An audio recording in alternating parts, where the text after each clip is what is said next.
আসমান এবং জমিন উভয়ের সমপরিমাণ অপরাধ নিয়ে যদি আমার দরবারে উপস্থিত হও, তাহলে তোমার আসমান এবং জমিন পরিমাণ এই সমপরিমাণ গুনাহ আমি ক্ষমা করব। তবে শর্ত হচ্ছে একটা, আমার সাথে তুমি শিরক করতে পারবে না। সম্মানিত উপস্থিতি, এভাবে করে আল্লাহ সুবহানাহু ওয়া তাআলা বলছেন, ইন্নাল্লাহা লা ইয়াগফিরু আইয়ুশরাকা বিহি ওয়া ইয়াগফিরু মা দুনা যালিকা লিমান ইয়াশা। সূরা নিসার 116 নম্বর আয়াতে আবারও বলছেন, নিশ্চয়ই আল্লাহ তাআলা তার সাথে শিরকের গুনাহ ক্ষমা করবেন না।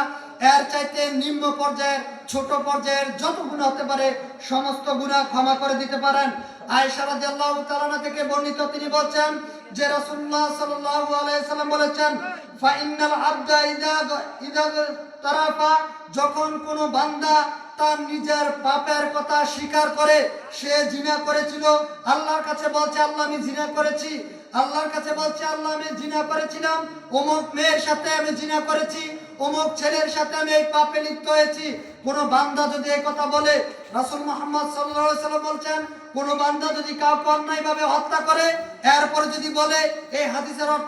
অর্থ দ্বারা এটাই বোঝা যায়, কোন বান্দা যদি বলে হে আল্লাহ আমি মানুষকে হত্যা করেছিলাম, আমি স্বীকার করছি, এইভাবে রাসূল মুহাম্মদ সাল্লাল্লাহু আলাইহি সাল্লাম বলেছেন, পৃথিবীতে বান্দা যত বড় অপরাধী হোক, যদি সে নিজের পাপের কথা স্বীকৃতি দেয়,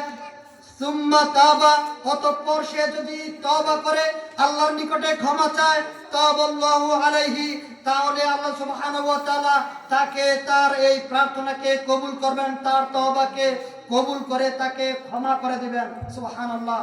সম্মানিত উপস্থিতি, কেউ যদি আল্লাহর কাছে ক্ষমা চায়, সহিহ বুখারী সহিহ মুসলিমের মিশকাতের 2330 নম্বর হাদিস, আল্লাহর নবী বলেছেন, কোন বান্দা যদি নিজের পাপের কথা স্বীকার যায়, সুম্মা তাওবা, অতঃপর সে যদি নিজের পাপের স্বীকৃতি দেয়, এরপরে বলে তাওবাল্লাহু আলাইহি, আল্লাহর দিকে যদি সে ফিরে যায়, আল্লাহ তার সমস্ত পাপগুলিকে ক্ষমা করে দেবেন। শিরককারী হবে পৃথিবীতে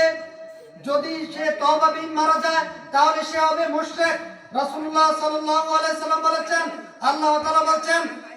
ইন্নাহু মাইয়ুশরিক বিল্লাহ ফাকাদ হারামাল্লাহু আলাইহিল জান্নাহ। যেই ব্যক্তি আল্লাহর সাথে শিরক করা অবস্থায় মৃত্যুবরণ করে, যেই ব্যক্তি আল্লাহর সাথে অংশীদার করা অবস্থায় মৃত্যুবরণ করে, মানে দুনিয়াতে সে তওবা করতে পারেনি, এমন অবস্থায় যদি মৃত্যুবরণ করে, ফাকাদ হারামাল্লাহু আলাইহিল জান্নাহ, তাহলে ওই যুবককে, ওই যুবতীকে, ওই ব্যক্তিকে আল্লাহ তাআলা জান্নাত তার জন্য হারাম করে দেবেন।